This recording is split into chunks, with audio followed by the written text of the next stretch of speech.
Oltre i velari dell'alba scopriamo l'isola dai colori incantati, la Sardegna. Una terra di civiltà millenaria che affonda le sue radici nella più remota preistoria.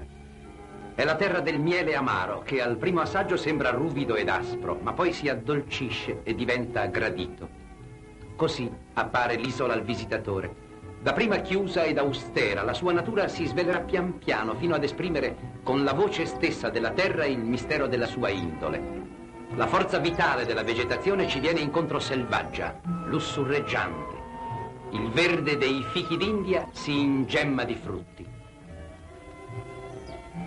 E in questo mondo senza tempo, da millenni i pastori vivono tra le antiche pietre in un concitato dedalo di ruderi, all'ombra dei nuraghi, misteriosi edifici preistorici. Si incontrano talvolta testimonianze favolose come il celebre elefante di Domus Deianas. E sulle rovine di questa civiltà singolare scorre tacita e solenne la vita quotidiana. Fondata nel 1112 dai Malaspina, Bosa ci accoglie con feminea gentilezza. La leggenda racconta che fu una donna, infatti, a fondare l'antica Bosa vicino alla costa. Oggi la cittadina ha l'aspetto pittoresco e festoso dei suoi merletti, i filets, che le donne ricamano da secoli. Fantasiosi motivi stellari dalle mille combinazioni si intrecciano come in gigantesche ragnatele, sorgendo quasi per miracolo dalle mani espertissime in un'arte che si tramanda di madre in figlia.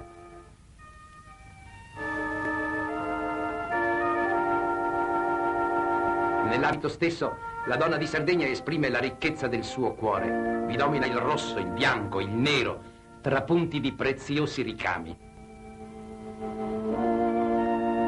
Il villaggio, fatto di pietra, è tutta una festa per gli occhi e la vita dei colori ingentilisce le rustiche abitazioni.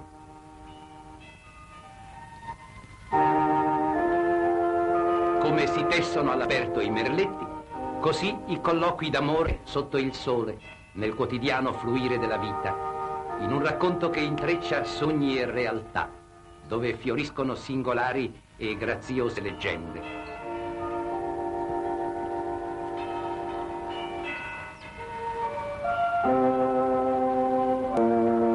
Tutta raccolta all'ombra del monte Ortobene, Nuoro evoca presso l'antico santuario della solitudine il ricordo di Grazia Deledda, che fece della passione di Sardegna l'anima della propria arte.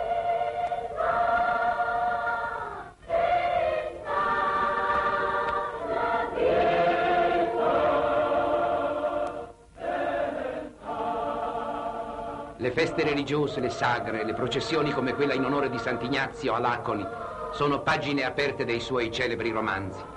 In queste onoranze appassionate per il santo, tutto il popolo porta la sua fede al seguito delle reliquie.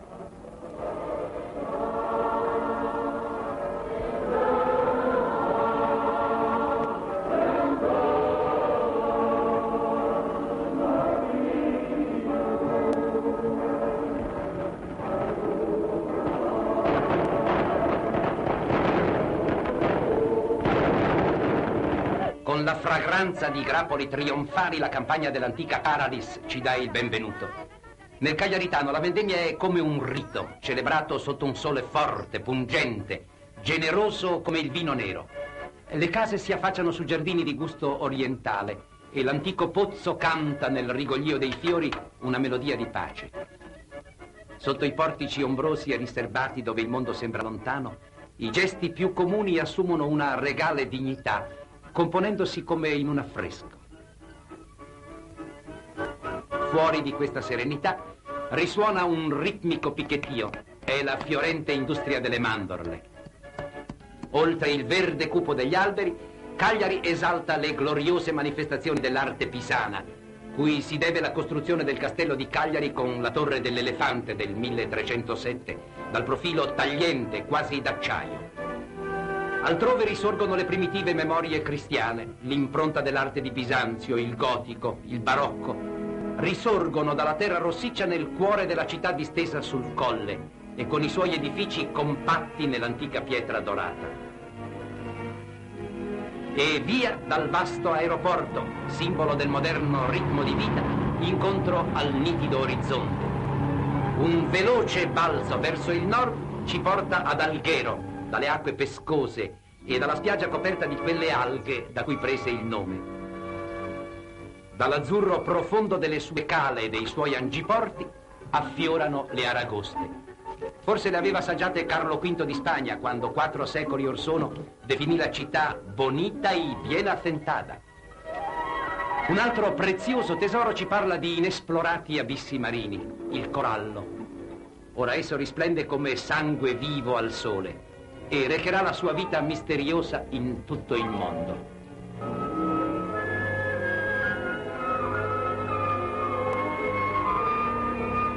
Ma non solo verso il mare si appuntano gli sguardi dei cercatori di prede. La caccia è una delle passioni secolari dell'isola, passione virile e rischiosa tra brughiere e campi selvaggi, tra boschi e radure. Disegna oggi per noi un'immagine vivente che sembra uscita da un'antica tappezzeria. Infine, volatili e aragoste si mescolano, frutti della terra e del mare, per la gioia della mensa imminente e affinché il gusto della vita sia pieno. Dolcezza di Alghero nella Villa Lastronas, a specchio delle acque. E in questa dolcezza c'è tutto il fascino spagnolo, il languore catalano che sopravvivono alla storia. L'arrivo a Olbia, l'altra città marinara e di remota storia, è movimentato, moderno, colorito come tutti i legami aerei e marittimi dell'isola con il continente. E questo è respiro verso il mondo. A Sassari, la storica città, i balletti pisani in costume aprono ogni anno la festa che celebra la vittoria sui Mori. Eccoli bendati e prigionieri legati sul carro, maschere popolaresche. Attorno, per le vie, nelle piazze, si muove la gente in costume. Carri infiorati e canti ci riportano al tempo dei favolosi cortei di tradizione medioevale. Gli antichi vestiti tenuti gelosamente in serbo, preziosi di stoffe e di gioielli, tornano a vivere sotto il libero cielo.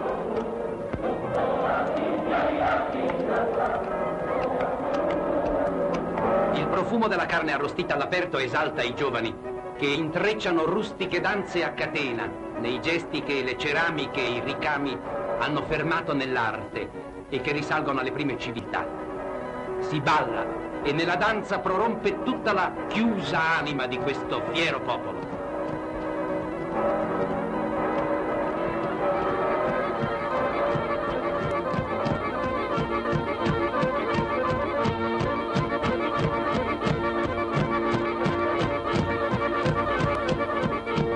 A malincuore ci allontaniamo dalla Sardegna al termine del nostro viaggio.